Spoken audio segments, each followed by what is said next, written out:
Hello, and welcome to another episode of Morgan's Pop Talks, breaking down the latest in reality TV and pop culture.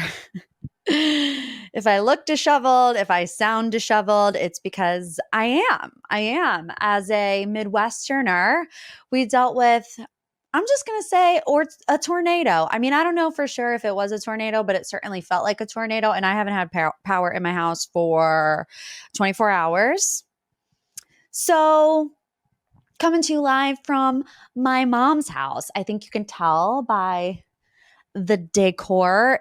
I think the giveaway that I'm at my mom's house is the little signage behind me that says, "The Lord is my rock," painted on an actual rock.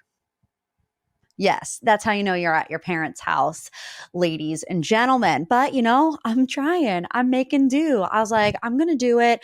I have my iPhone flashlight on, to try to get some lighting going on. My mom's makeup ring light. So just bear with me, okay? And send some T's and P's that we don't have to wait until this weekend for our power to come back, because that's what's all over Facebook. I am on those Facebook pages, checking the city pages. I was checking the AM radio station that was specific to my city that I was in, trying to get the updates. And they're like, yeah, hang tight, because you're going to be without power for a while. And I'm like, that's great. Fantastic. I have nothing else to do. So I am at my mom's house. David is here working downstairs. My mom's here. The dog is here. My two nieces, who are 9 and 6, are here. My niece Ellie is all into TikTok and Instagram reels and doing the dances and, YouTube Kids and whatever. So I know she's sitting outside of this room right now, eavesdropping. She was like my little test on me today when I was trying to set up the camera. It is what it is.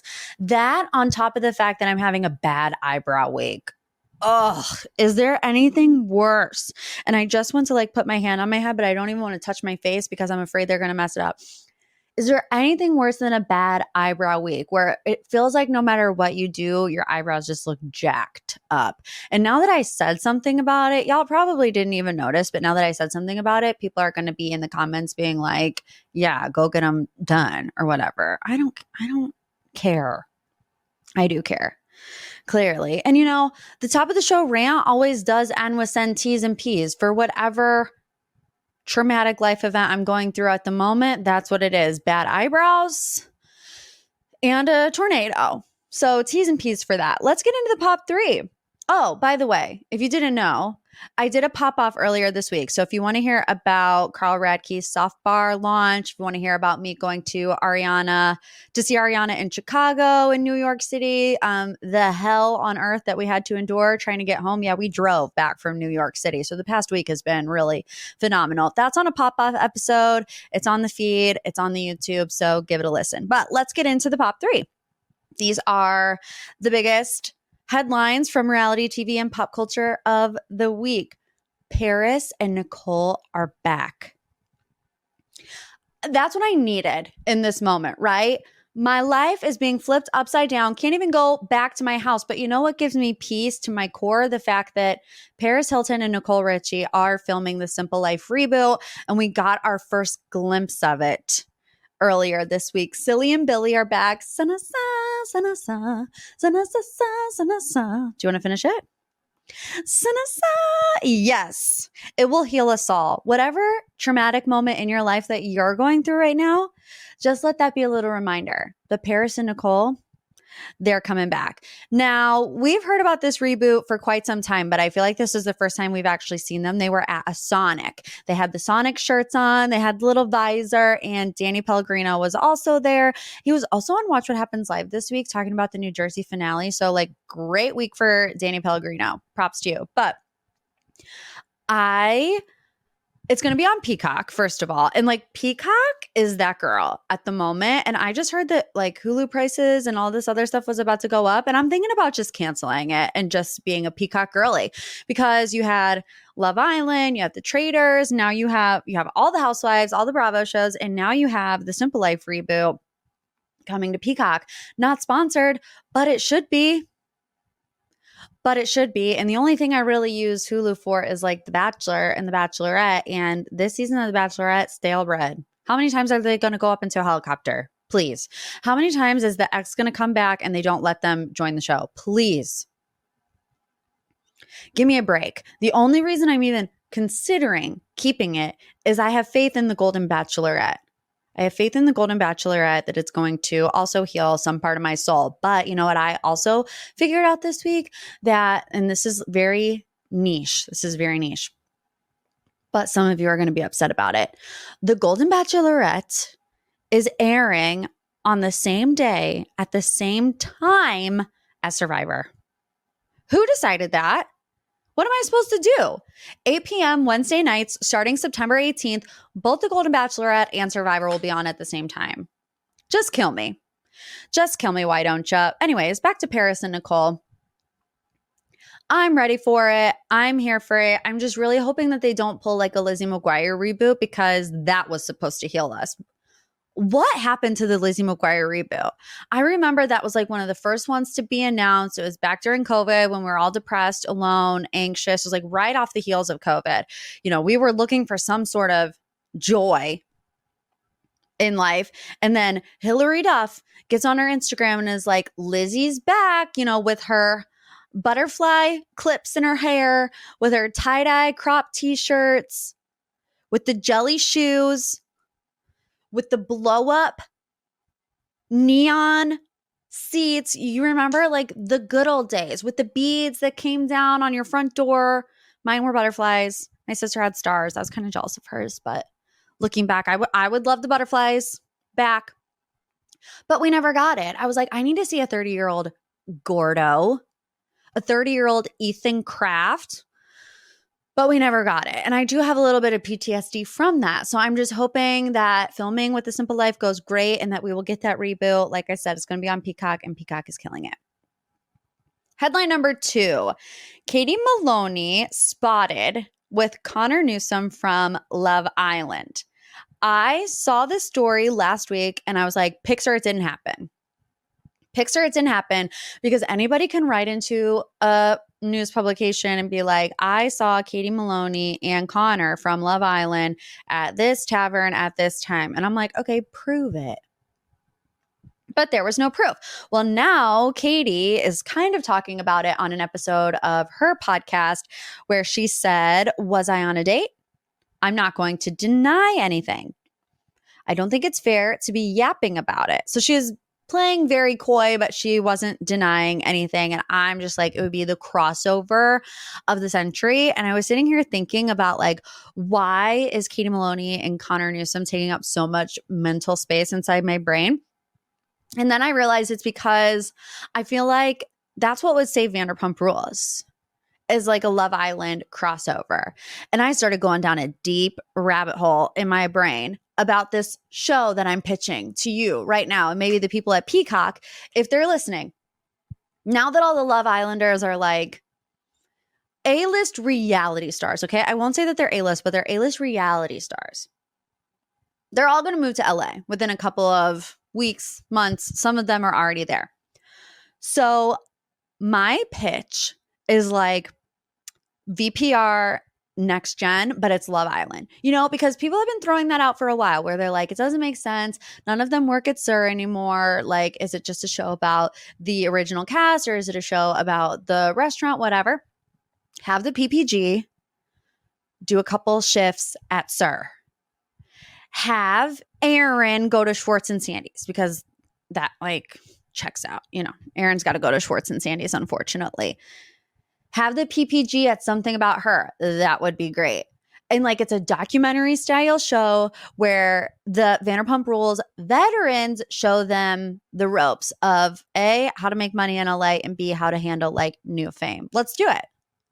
Let's do it. I would do it. You know, Ariana was like a big sis to all those girls in the Love Island villa. You know, Katie obviously I think she met Connor when she was in Fiji. She went to Fiji to do an After Sun with Ariana. So I'm down for it.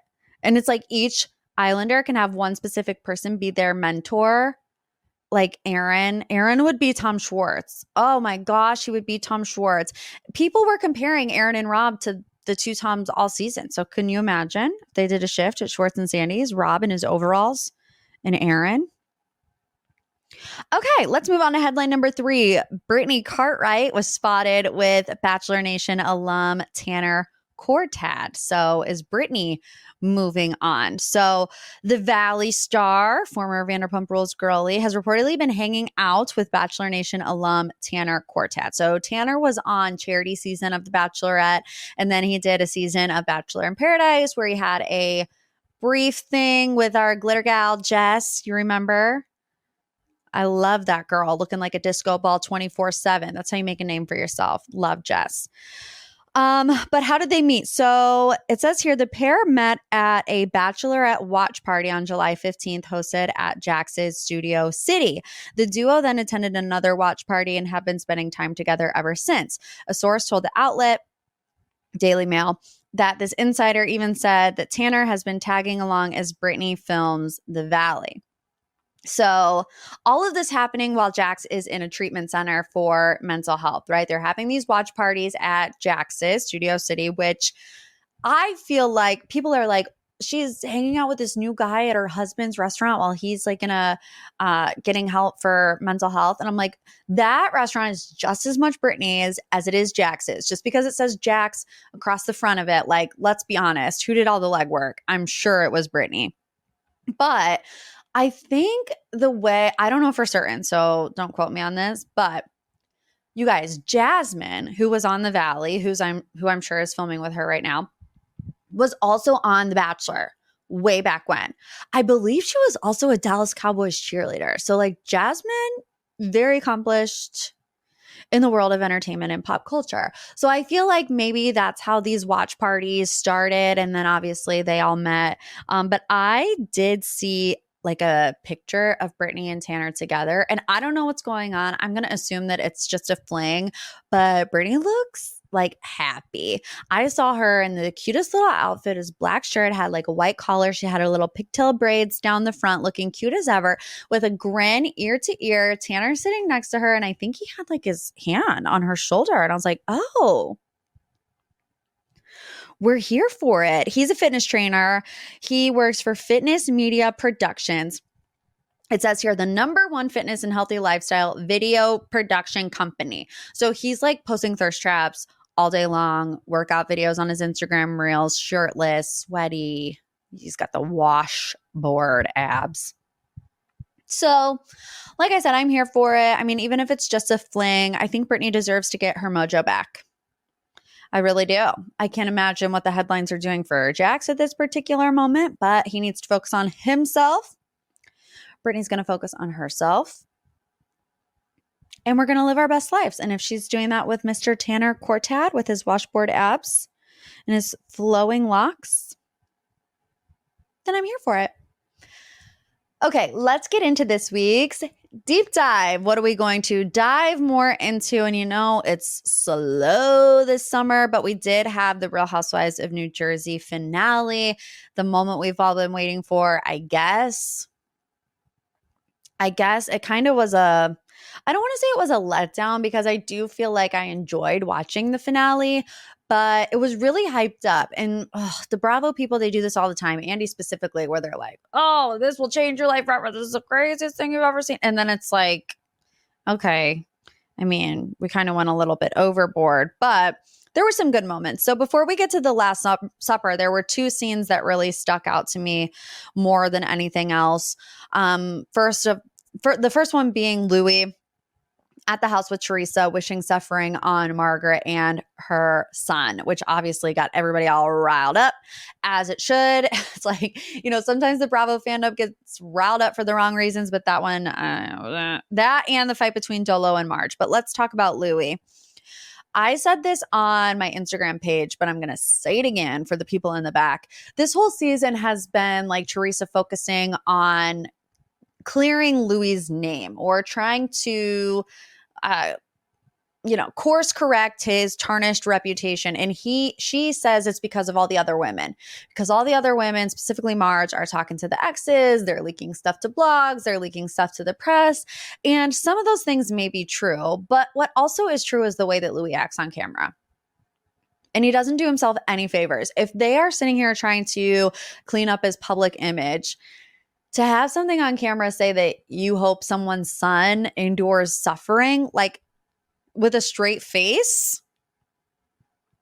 you got to take some accountability for that. And he did, air quotes, right? He did apologize for it online. I'm not going to read it because it's like, ugh, but he did say, like, I'm sorry, whatever. I think it's just because of the fan backlash. It took like at least a day, I want to say, for it to come out. And I don't know if you guys noticed it, but here's my conspiracy theory, okay? Louis used an orange background for the apology, which to me tells me he did not write it. Do you want to know why? Do you remember a couple weeks ago, we also had not an apology, but a statement come from Teresa Giudice about the toxicity that surrounds the Real Housewives of New Jersey, both on the show and both online, saying it's too much. You guys, we need to cut it out. Live, laugh, love. Ha ha, funny. You get it. It was the same orange background and the same black font. The text looks identical. So I'm just thinking to myself, they're in Mykonos right now, or they were. Also, sidebar, sorry, I'm going to go on a little bit of a sidebar, but also I'm 99.9% sure that Louis and Teresa are at the same Mykonos hotel that David and I went to in September. Like, I'm almost certain. I could see my room from the picture that they posted, and I'm like, oh my gosh, they're at the same hotel. Are we like fans? Are we rich? David, are we reality TV stars? Anyways, back to the orange text. Why would Louis be sitting there writing out this apology and Teresa be like, oh, make sure you use the orange background and the black text that I used in my statement however many days ago? So I personally think that someone wrote that on both of their behalves and just forgot to change the background or make them a little bit different, unless they have like a go-to PR crisis template that they're like, oh, we have a crisis, orange background, black text. Let's go. But I just find that very hard to believe, use this one in case of emergencies. No, I don't think that that's what happened. I think somebody else wrote it for them. Second, this fight between Dolores and Margaret about a reunion review. So they're at Margaret's house and they're talking about New York and how they all met at Margaret's house, or they all met before New York to talk about the reunion. And she goes, Dolores, I invited you to it. And she was like, no, you didn't. And Dolores gets activated. Veins are popping out of her head. I mean, I know that Dolores Catania is Italian, but she was Italian in that moment. And I was like, oh my gosh, like, I feel like she was yelling at me. Like, I was scared. I was hyperventilating. I was almost in tears. If somebody blinks at me in the wrong way, I'm like, oh my gosh, did I do something wrong? The thing about this scene that I found so fascinating is that they both truly believed what they were saying. So I'm like, I have no idea who's telling the truth right now, because Margaret seems very adamant that she did have this conversation with Dolores, and Dolores just popped a blood vessel saying that she didn't have this conversation with Margaret. And so I'm like, who is telling the truth? And I think it's interesting because I think both people could be telling the truth, right? Or their version of the truth. And it's just a classic study in human behavior, right? Where Margaret, I feel like Margaret probably said this to Dolores as like a throwaway comment. It's like a passing comment. And Dolores was just like, yeah, whatever. And then forgot about it because she didn't actually internalize it. So Margaret's like, yeah, I did say it, but you blew it off. And because Dolores, maybe it was said in passing, maybe she doesn't remember that it was actually said, but it's not the caliber of conversation that Margaret was making it out to be. You get what I'm saying? So I'm like, wow, what do we do? Who do we believe? I don't know. Then they get to the Last Supper. This is where they all get together to air out their grievances. It's put on by Jen Fessler and Dolores. Jen Fessler leaves within the first 5 minutes. And people are like, why did Jen leave? She's the one who organized this. That's kind of weird. Honestly, like, I get it. It was kind of annoying from a TV perspective, but I'll tell you why I liked the fact that Jen left so early on. I like when people don't put on for the cameras. And Jen Fessler, she's only been around for 2 seasons. The toxicity runs deep in the New Jersey franchise. It's like It's like every time they drink wine, they're just drinking their own toxicity juice and then they get fueled up for the show and then they're ready to go. But Jen Fester's like, no, I'm not used to this. This is not what I like. So I always say this, 10 times out of 10 would rather have a housewife be authentic in the way that they feel and do what they normally would do, which for Jen Fessler is leave, than try to stay and make for good TV, even though she's uncomfortable and she's not being true to herself. So that's how I feel about that. But first up to bat with the issues is Jen Aydin and Danielle. So Jen said online that there's actually a portion of this fight that the viewers missed. And it's actually what led to the man boobs comment, which is just like, I thought we stopped saying that in like 2008. It's so childish to me. But this is what she said in an Instagram comment. How convenient that they cut out what Danielle said about my husband first, triggering me to say that about her husband. Everybody there heard her and they all told her she should have never mentioned my husband first. So obviously she's saying Danielle lit the match and all you saw was the explosion. Well, on Live with Dana Wilkie with Kim D, she also addressed what wasn't shown. She said, listen, there was more than pictures. She's referring to what was like thrown at rails, right? Danielle threw it and it hit glasses, everything. There was glass everywhere. There was a lot more being said that pushed Jen to say what she did. So obviously we're missing a lot of context here. I think they wanted to make it look less violent than it actually was, right? Which makes more sense as to why the reunion was canceled. Because when I watched the finale, I was like, because up until this moment, it's always been, you guys are going to watch the finale and you're going to understand why we didn't have a reunion. Well, I watched the finale and I had no idea why they weren't having a reunion. Like, yeah, I understand everybody was mad, stuff was thrown, tension was high, but like that doesn't equate to not having a reunion. I'm like, if anything, I feel like there's more to discuss now. You have this whole Jackie Judas Goldschneider bombshell and you're not going to discuss it at a reunion, not even a one-parter. And I'm like, it doesn't make any sense. But now after hearing that there was other stuff that they cut out, I think to maybe make it look less toxic, maybe the physicality of it was a severe concern where they're like, they might yank each other's hair out if they're ever in the same room again. And that's a liability that we just don't have the luxury of taking. So maybe they just had to draw the line somewhere and that's where it was. So getting to Jackie Judas Goldschneider, the bomb, it was like a Temu version of Reality Von Teese, Teresa is accusing Margaret this whole time of meeting with Louis' ex to take him down. Well, it turns out that Jackie, who was like vehemently denying. No, I never met with her. Are you kidding, Margaret? What are you doing? Well, it turns out that she actually met with the ex. She's like, listen, Teresa, this was when we were not good, which historically they have had beef with each other over the analogy of Gia, right? And then of Teresa talking about rumors about Evan cheating at the gym or whatever. But all of a sudden, it's like she's BFFs with Teresa, and the timing is sus because it's like, oh, you become BFFs with Teresa like a season after you got demoted, when a lot of people think that Teresa is like the pillar of New Jersey. So to buddy up with her now seems a bit convenient. Teresa has been coming for Marge, the sit down with James Leonard. Also, like the fact that James Leonard and Bo Dietl have been these huge players, or at least household names now after watching The Real Housewives of New Jersey, it's like, what other Housewives franchise do we actually know the names of their lawyers on a first name basis? Because they're so integrated in the show. It's just ridiculous. But,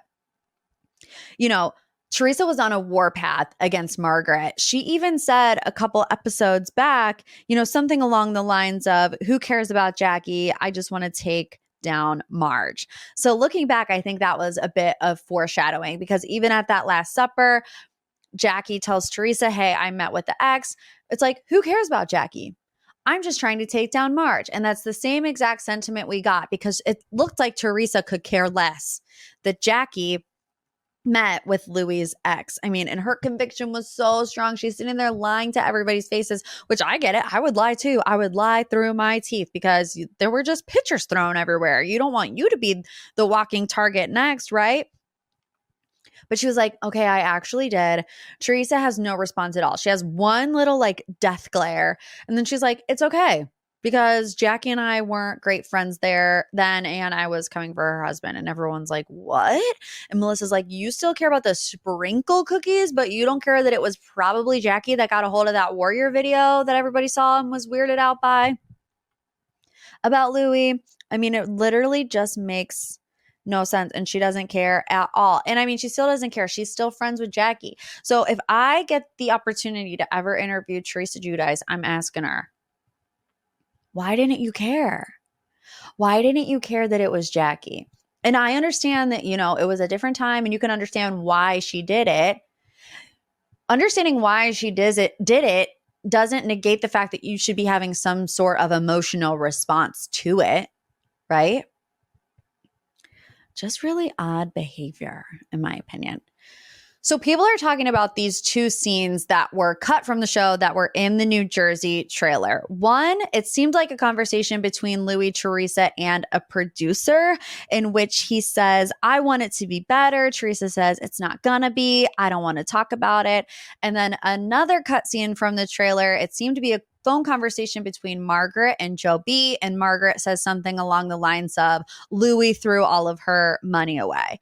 Where did those scenes go? Poof, gone. And everybody's sitting here wondering what happened to that, because they were very memorable moments from the trailer. And when you consider that 95% of the season was about Teresa and Louis, people were sitting there waiting for this moment, and it never happened. And it's not something that's new. I mean, there are little snippets in trailers all the time that never get shown, but it is annoying. Like, can we stop doing this, please? It does its job. A trailer is supposed to get people to talk about it. Like, oh my gosh, did you see what happened? The trailer was going to happen this season. But it has no payoff for the audience. And we're just sitting here wondering, like, did Louis throw all Teresa's money away? What were they in a squabble about with the producer? Like, we want to know. I think it's a disservice to us. It feels very smoke and mirrors, right? Like, it was either a nothing burger and they decided to put it in there because they knew it was a nothing burger and they needed to make it a little bit more juicy, or it was an editing dupe and it never really happened at all. Whatever it was, it's still annoying and I really wish that it would stop. Please. Where does New Jersey go from here? This is a conversation that's been happening a lot on social media. Even Andy is saying, you know, we can't continue the way things are right now. So what are we going to do? Here's my thing, is that I don't really dislike one particular housewife. I would say the two housewives that get on my nerves the most, they do have redeeming qualities though, so don't get me wrong, but would be Danielle and Jen Aiden, just because I feel like it goes too far with them personally. But at the same time, you have to be careful what you wish for when you ask for a reboot, because we let go of icons with the Real Housewives of New York. And like, I'm not saying that the new New York is bad or terrible, but it's definitely not OG RHONJ. And people were like picketing, like, reboot RHONJ.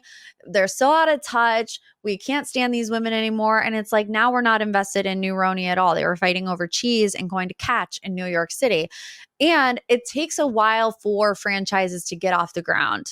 I talked about it with Dubai last week, where you can have amazing women in an amazing city, and still the audience has to feel connected to them. Otherwise, it's not going to work. Like, you'll never have a pirate storyline again on New RHONJ.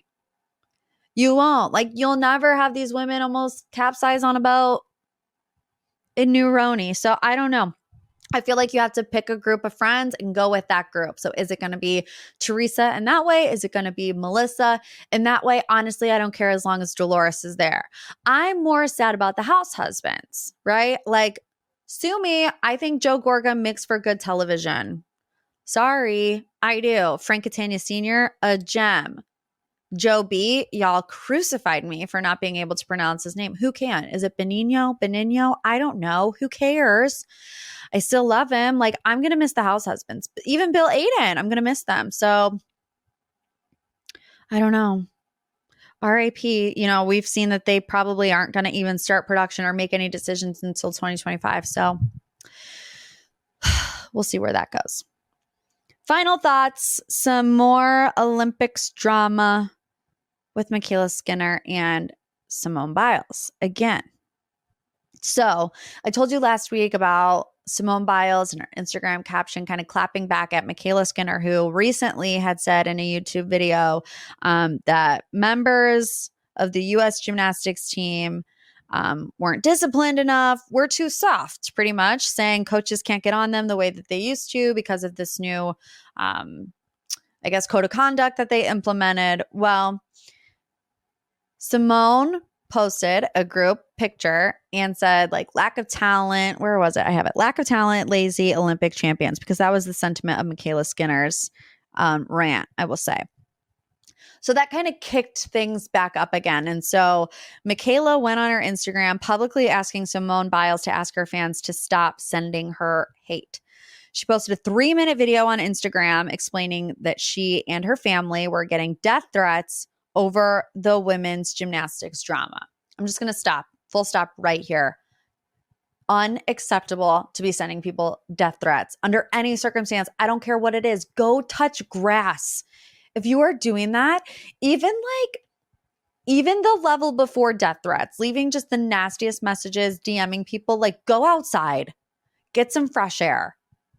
You need it. I will never be down for that. So even though what MyKayla Skinner said was super annoying and disrespectful, to send her and her family death threats, it's too much. You guys are insane. Some of you, not you, because I know my MTT girlies are good people. But she said in the video, her initial comments were poorly articulated and she did not mean to harm or offend the 2024 team. Claiming her words were more about the rising generation, not the current team. She says, I know these women are incredible, the very best of the best, and almost all of them are my former teammates who I've enjoyed very much cheering on the last few years. She said she apologized to every member on the team and that Simone was the only one to respond to her apology, but that she thought everything was good between her and Simone. So she thought it was good. And then she said she was surprised to see Simone caption that picture that last week and kick it all back up again. So she says, if Simone truly believes that I called our team lazy and lacking talent, and if that's really how she feels, I'm really heartbroken over it. But not just heartbroken because it isn't what I feel or even how I previously said, but because Simone's latest post and others that followed it fueled another wave of hateful comments, DMs, articles, and emails. At this point, I'm just asking for it to just stop for the sake of my family because enough is enough. Okay. So I might have an unpopular opinion about this.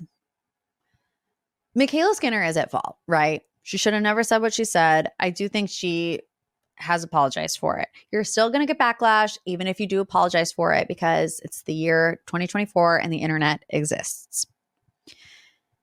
We've all also been in Simone Biles' shoes, where we needed to shut someone up real quick. And we post something on Instagram that could be a little bit of a clapback, and I'm here for it. I'm here for it. But I think when it gets to the level that it has gotten to, something has to be done. And, I do understand that it's not Simone Biles' responsibility to make sure that MyKayla Skinner is not getting hateful DMs. I think Simone Biles does have the power, though, to get people to calm down. And I know it's so annoying because it's not Simone's fault. It's she could, and I think she is completely ignoring it, and she would be totally within her rights to do so. But I just feel like I would like to see her. She's already been the bigger person, but even do it again and just prove that she is so above all of this and try to ease this online hate. Do you get what I'm saying? Because there's two options. MyKayla could either delete all of her Instagram for however long. And that would get people, I mean, it would clear her head, right? And that's like her taking actions into her own hands. Or, you know, like I said, I think Simone Biles could be the bigger person. I don't think she needs to do a 3-minute Instagram video. Do your classic Instagram story, black background, white text, and be like, you don't even have to say your name. You should just be like, online hate and cyberbullying has no place with me. And if that's what you're about, you should stop. And that's it, right? What I do think is more annoying, though, is that MyKayla blocked Simone after that and now is publicly asking her for favors. So on one hand, I'm like, Simone, like, use your power for good.